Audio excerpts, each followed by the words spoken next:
J'ai présenté ce graphique dans cette newsletter, où en gros, si on veut être dans l'optique que l'on ne veut pas être totalement stressé du marché et d'être tous les jours sur les graphiques, on a ce graphique sur Check on Chain qui est extrêmement pertinent.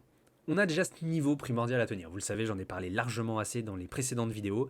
À chaque fois que l'on rebondit dessus, ici le prix en noir, on repart à la hausse. Pour l'instant, c'est chose faite. Mais on va voir ce que ça va donner dans les semaines à venir. Donc ici, plutôt les 111 000 $.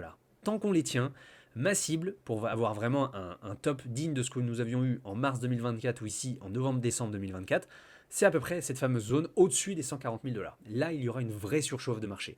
Le but, c'est d'essayer de repérer les deux extrêmes. Celui où on sera dans l'extrême peur du marché et celui où on sera dans l'extrême euphorie.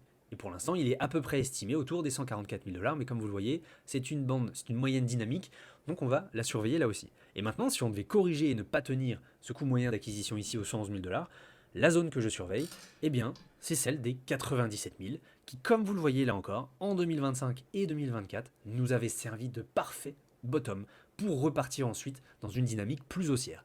Donc évidemment, ça va nous aider à y voir beaucoup plus clair sur le marché. On a, là, je vous ai sorti vraiment le plus simple de ce que je regarde tous les jours. Il faut absolument tenir ces 111 000 et ensuite on saura vers où on se dirige. Mais en tout cas, les 140 000 semblent être une très bonne target à venir.